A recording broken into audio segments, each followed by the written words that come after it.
आपण बघत आहात एकेपी न्यूज मराठी, आपला आवाज आपली ताकद। सबस्क्राइब करा, शेअर करा, लाईक करा। AKP news Marathi.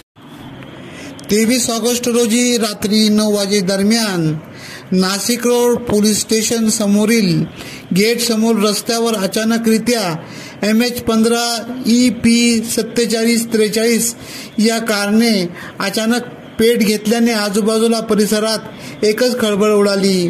बाजूलाच उड्डाणपूलच्या खाली असलेल्या भाजीपाला मार्केटमध्ये कार जळत असताना बघ्यांनी मोठ्या प्रमाणावर गर्दी केली। पोलीस ठाण्यातील पोलीस कर्मचारी त्वरित मदतीसाठी धावून आले। अग्निशामक दलाचा बंबही घटनास्थळी दाखल झाला। अग्निशामक दलाचे कर्मचारी वर्गाने त्वरित आग विझवत कारला मोठ्या नुकसान होण्यापासून वाचविले। कारला आग कशामुळे लागली हे मात्र कळू शकले नसले तरी शॉर्ट सर्किटमुळे आग लागली असावी असा अंदाज व्यक्त करण्यात येत आहे। एकेपी न्यूज साठी ब्युरो चीफ अनवर खान पठाण, नाशिक।